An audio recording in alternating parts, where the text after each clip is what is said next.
Yes. At the outset, I will like to thank the organizers for giving me this opportunity. Because we are short of time and only 20 minutes are given, I think all the panelists know each other and they are well known in their circle. So I will not introduce all of them one by one. I please invite all the panelists to be online so that we can have an academic discussion and we can enrich ourselves. So I would request all the panelists to switch on their video to have an interactive discussion.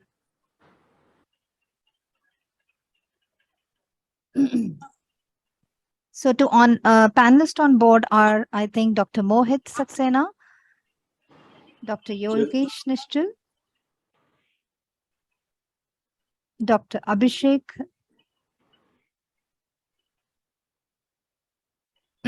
can you switch on the video, sir?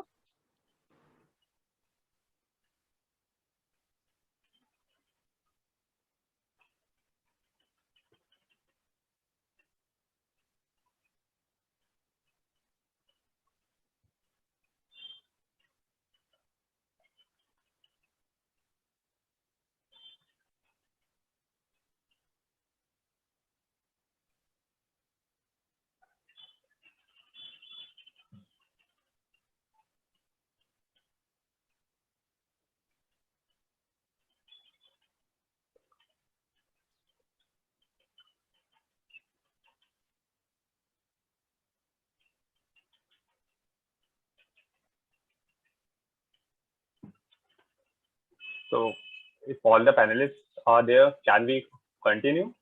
So it's just an informal discussion which we will have. Yes, sir. You can proceed with. So in the next 15-20 minutes, we will like to embark upon using a case-based scenario to discuss the landscape of a rapidly changing treatment modality, which is in metastatic EGFR mutant non-small cell lung cancer. And there have been explosion of therapies in this disease subgroup. And with increase in these choices, we are left confused of how to use these therapies for the most benefit of the patient, how to sequence them, and how to use them. With the help of our esteemed panelists today, we will try to give an answer to some of these questions so that we can be wiser when we see such type of patient tomorrow in our clinic. Next slide, please.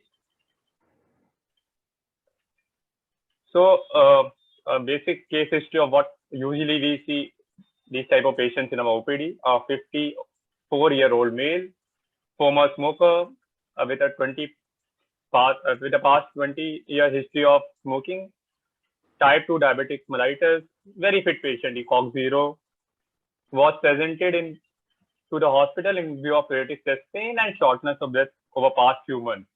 Next slide, please. So if we could see the CT chest of this patient, there is a left lobe pulmonary mass and there is an adrenal met. So a histology, a biopsy was taken and it came out to be adenocarcinoma. So a diagnosis of a metastatic non-small cell lung cancer was made. Next slide, please. On further molecular analysis, the patient came out to be positive for EGFR mutation, which was present on exon 21 L858R mutation. So I will like to ask my panelists first, what percentage of your patients you see in your OPD with metastatic lung cancer are EGFR positive? So if I can start with Dr. Ashwin Phillips, is Dr. Ashwin on the panel? So Dr. Ashwin is not there. So Dr. Yogesh, if you could please start the panel. What percentage of your patients you see are EGFR mutant positive? Thank you. Thank you. Can you hear me all right? Yeah, you are audible, sir. You are audible. Sir. Fine. I mean, we all know that these kind of patients, we get probably 10 to 15% out of the total lot. And if we look at the number, what you get through the clinic, I would say probably, I mean, if we count, you can count these patients on your fingers for the whole year. So in my practice, probably I would probably see 5 to 10 patients in the whole year, to be honest. Okay. So the Indian data which is there, which we see from Tata and from AIMS, show that almost 25% of patients of what all metastatic EGFR, metastatic adenocarcinoma lung are EGFR positive. So does any of the panelists in their practice see that amount of number or percentage of EGFR positive in their practice? No, sir. Probably it is low. I think we don't see more than 15 or maximum 20%. It is almost, I think, 15% or so. Probably because we see more of the smoker. That might be one reason that we get less EGFR mutant positivity in comparison to the national data and the study published. That might be reason. So do you think that referral bias to academic or academic institute might be the reason why some of these patients who are difficult to diagnose because they are non-smoker, females, young age, which are referred from physician to oncologist because they are missed, might be a reason that in a general practice we see lesser number of EGFR positive, and in an institute level we might see a higher number of patients who are EGFR mutant positive? Quite probable, from my panelists here. Quite probable, sir, because in practice, clinical practice, it is different. And when we see the population-based study, then we will get the real data. And I think in the institute or in the bigger center, I think the number of the patient might be more. That might be reason that they get the true percentage. And there might be referral bias we get when we will see at our clinical practice. But actually, that's for sure that the actual number which we see is less than the national data. So if I share my experience, when I was in TMH Mumbai, I used to see a lot of patients who were EGFR positive, and that average might be 20-25%. But now when I'm working in Punjab, definitely maybe due to whatever reason I couldn't guess, the percentage is what Dr. Yogesh and others said. It is around 10 to 15% of my metastatic adenocarcinoma lung which are EGFR positive. So next question which I like to put to my panelists is, how do you investigate these patients for molecular tests? Do you send NGS, a comprehensive NGS for all, or do you just send RT-PCR for EGFR and ALK IHC and then proceed? So this is what varies according to place, and this is very important because tissue is an issue and we sometimes have to make decisions. So how do you proceed in your practice? What do you do for most of your patients? Any of the panelists can take this question. Yeah. So, most likely I will prefer NGS. So you are doing NGS in most of the patients. Okay. So you send a specific panel on a particular lab, or do you select a number of genes, and then if that is negative, then you send a comprehensive panel? What gene panel you use for NGS for most of your patients? Because sometimes when you send a extensive panel, you are worried about getting a unknown significance, variant of unknown significance, which may confuse our go. And now the companies are coming with more and more extensive panel, and sometimes rather than helping, it confuses us more. Sir, like in between, not much extensive and not much basic, like in between, which we send a NGS for that. Okay. So in my practice, I see the affordability of the patient, and if he cannot afford a casualty person, I just send a EGFR for RT-PCR and ALK. And then does anybody has that type of patient who will have difficulty in affording later target therapy, so that your decision of sending a NGS versus RT-PCR or IHC differ in your practice? Yes, Dr. Alok. Actually, I work in academic center, so most important thing is whether that mutation testing result is going to affect the treatment or not. So okay, NGS usually, because of affordability, most of the patients they are not affording. So rarely any patient is offered. But selective targeted mutation.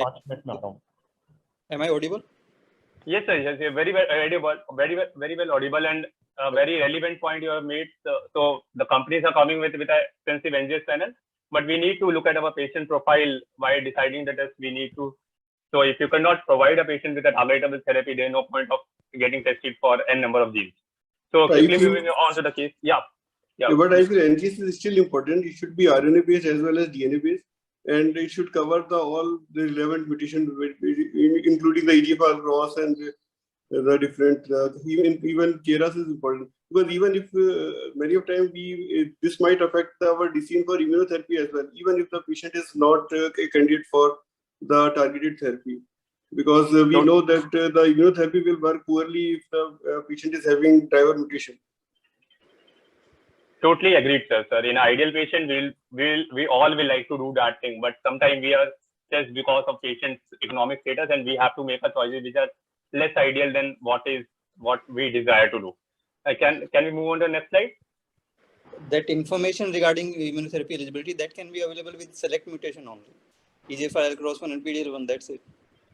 Sure, So that actually depends on whether we are planning any therapy to the patient or not. Definitely, sir. So quickly to the panel. So this is the golden question which we are here to discuss. How would you treat your patient, this patient who is ECOG0, a diabetic mellitus, EGFR mutant, L858R mutation? So what is the ideal choice if money is not an issue with the patient? What will you choose and why? If we can quickly go into any panelist, they can start with what they do in your regular practice if the patient doesn't have any financial issues. Dr. Yogesh, if you want to start, please.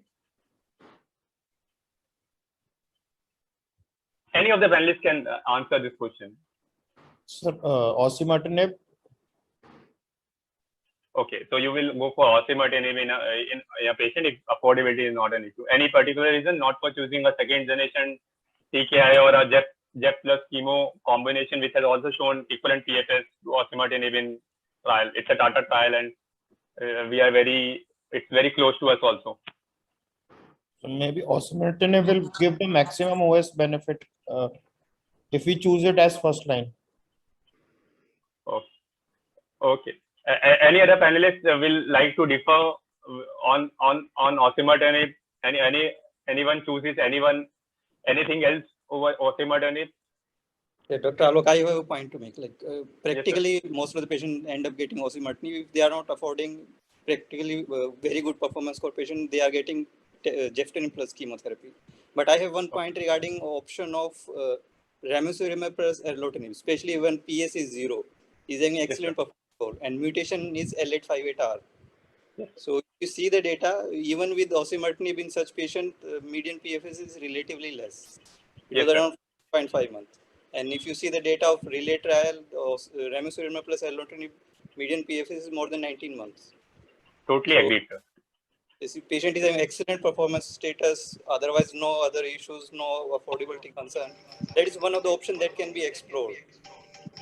So, but your comments on the difference in PFS if osimertinib is used in first line versus osimertinib used in second line, and how much of your patients of lung cancer go on to a second line therapy so that sequential therapy can get its actual OS benefit, which you expect, versus using a drug which has a maximum PFS upfront. Easy to give drugs. Regarding this also, those patients who are on TKI, actually majority of them, they end up getting second line therapy. Sure. So those who are offered upfront cytotoxic, that's a different scenario. But those who are offered TKI, more than 80-90% of the patients, they actually get second line therapy. And the answer of the exactly category 1 evidence, that is also being studied in the ruler trial. So in a couple of years, that answer will also be there. But right now, that's also one of the options that should be explored, especially for very good fit patients with L858R mutation. Totally agree, sir. Totally agree.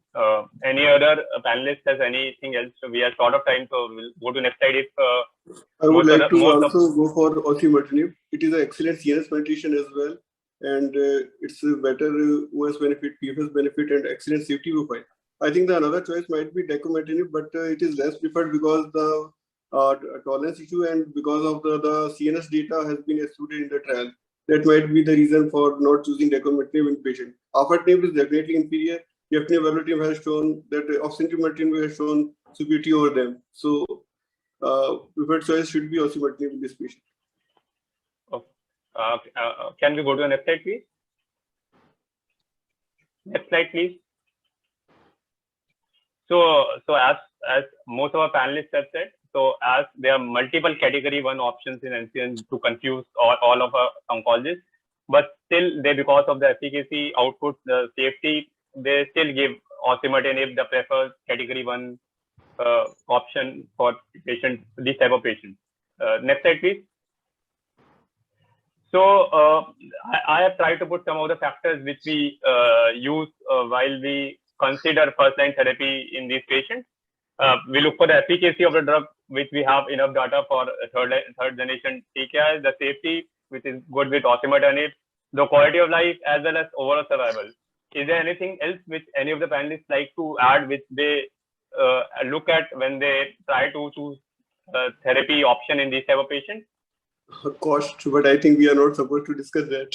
No, we can discuss this. Academic discuss. We need to discuss. Most of our patients have cost issues, and we make decisions based on that.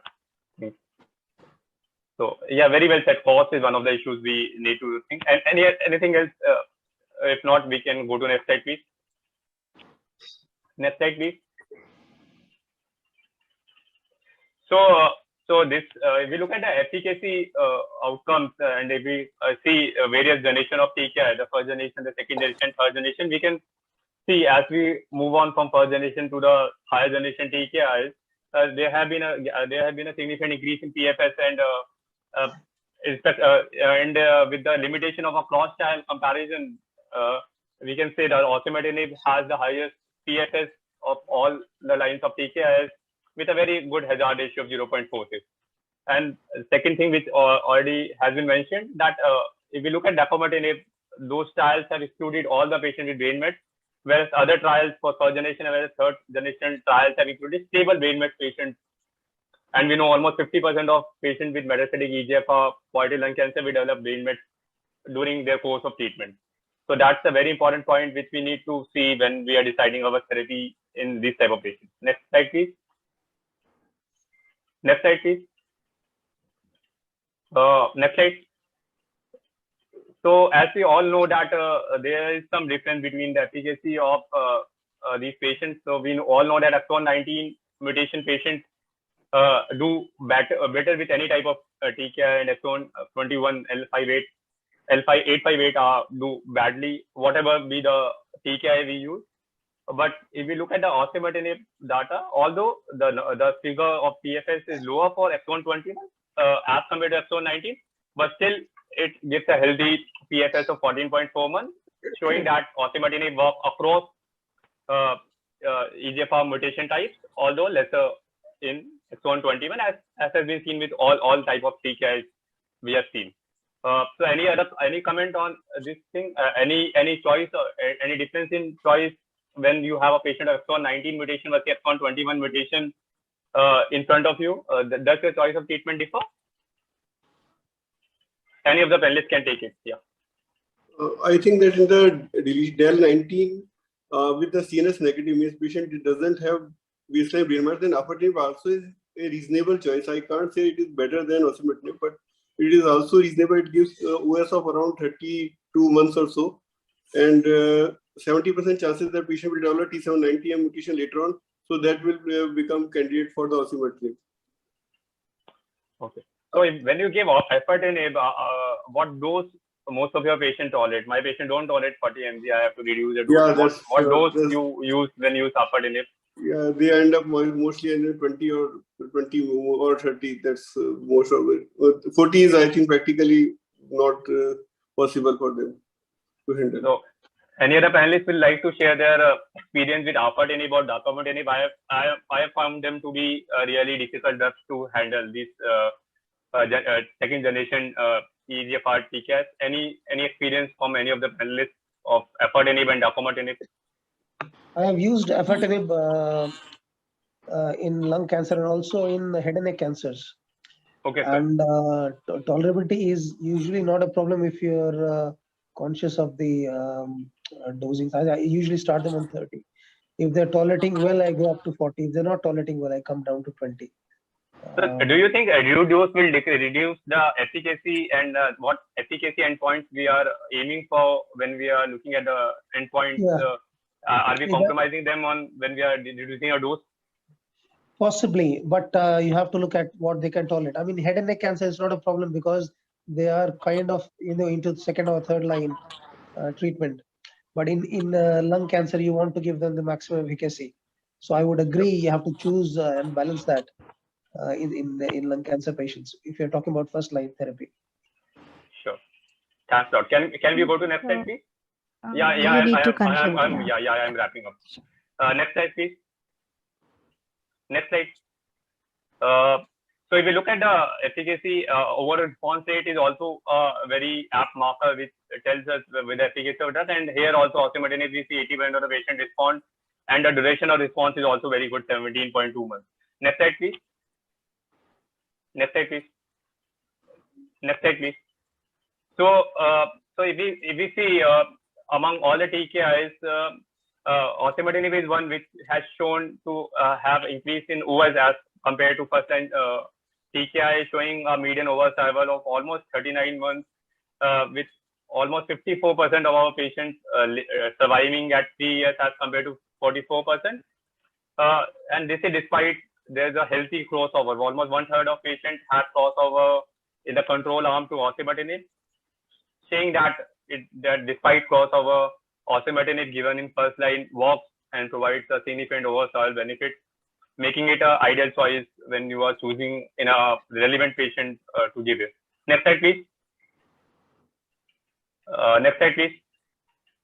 Next slide, please. So one thing I like to highlight, so with the Archer study, although numerically they have not studied it statistically, they have shown that OS, there's a higher OS, but because of the trial design, which is a hierarchical testing, because the overall response rate was not higher, so statistically they cannot test OS, and the OS could not be calculated from the Archer trial.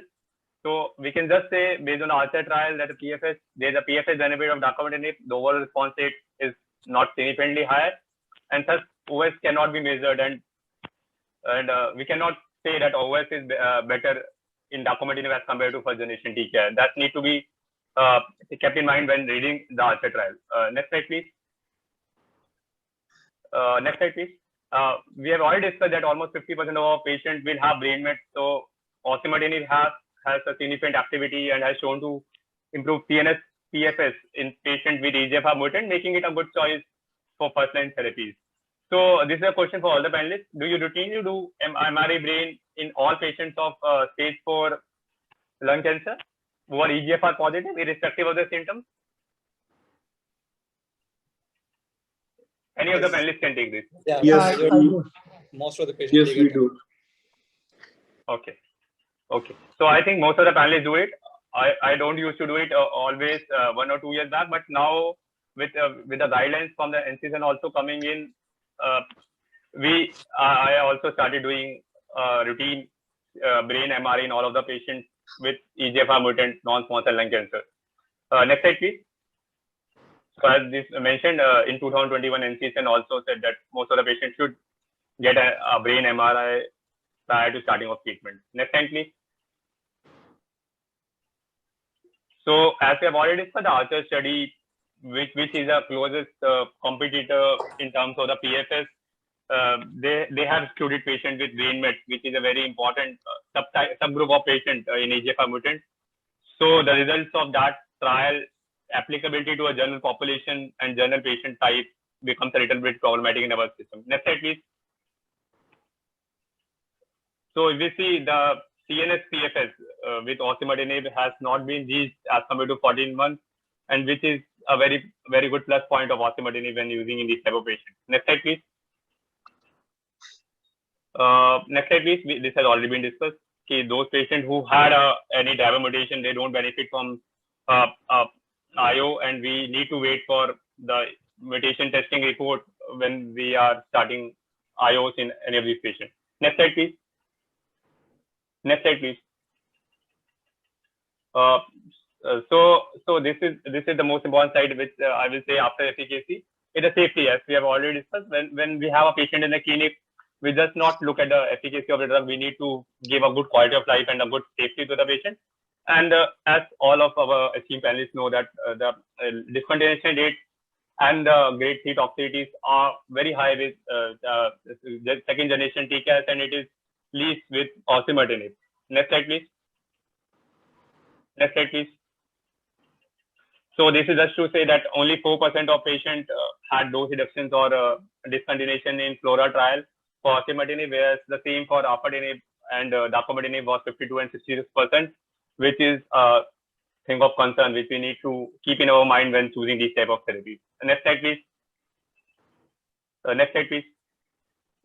So just to highlight that osimertinib is the only drug which has shown better scores in quality of life, and dacometinib and afatinib has not shown improvement in quality of life as compared to a first generation TKI, which is very important in metastatic lung cancer. Next slide, please. Next slide, please. Next slide, please. Next slide. So this is the question which usually come to my mind also when we are choosing that. If I start a patient not on osimertinib upfront, do sequencing, putting osimertinib in second line will give us a similar OS or a better OS.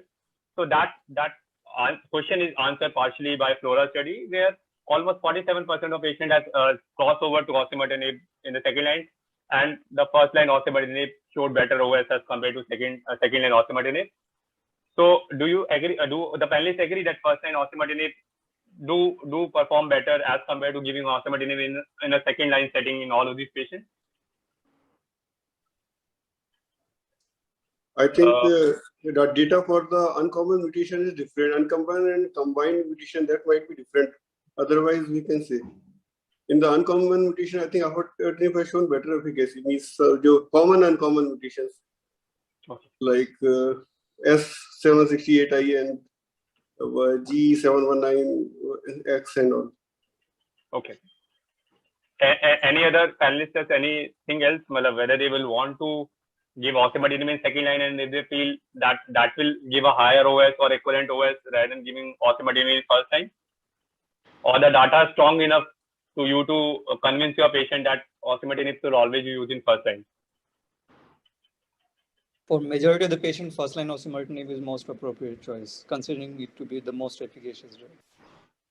Okay. So that is what we also counsel our patients, that despite osimertinib working in second line, also giving a PFS of 10 to 11 months, and that's the big question: what after osimertinib if osimertinib fails? And a lot of trials which are coming up now, and a lot of therapies which are in pipeline post osimertinib. We hope that even after osimertinib, we will take that OS even higher in years to come. Next slide, please. Next slide, please. Next slide, please. Yeah. So this is a very interesting study which was published in Future Oncology in 2019, and this was GeoTap study which compared first line afatinib followed by osimertinib. It's a retrospective study and showed around 40 months of OS benefit. I would like to ask my panelists comment or opinion on the GeoTap study, what they think about the sequencing of afatinib followed by osimertinib, or are they happy using osimertinib in first line despite this result?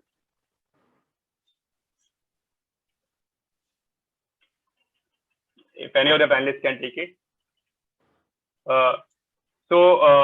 So there was a lot of issues with the GeoTap study. It's a retrospective study. Almost 79 to 80% of patients had exon 19 deletion, which has a good performance status, and they have taken those patients only who have OS of who had already on osimertinib for 10 months, which shows that they are good prognostic patients. So that GeoTap study still doesn't answer the question whether osimertinib first line or second line will be better. So with all the data which we have, as we have summarized, osimertinib as of now seems to be the preferable option in first line in terms of the efficacy, the CNS penetrance, the quality of life issue, and safety. And we need further data if we need to comment on using anything else in practice over osimertinib. I'd like to thank all of our panelists for active work, and I'd like to thank again the organizers for inviting me for this. Thank you, and I'm sorry for shooting the time if I have. Thank you, sir. Thank you so much. Thank you for your excellent panel discussion. And next.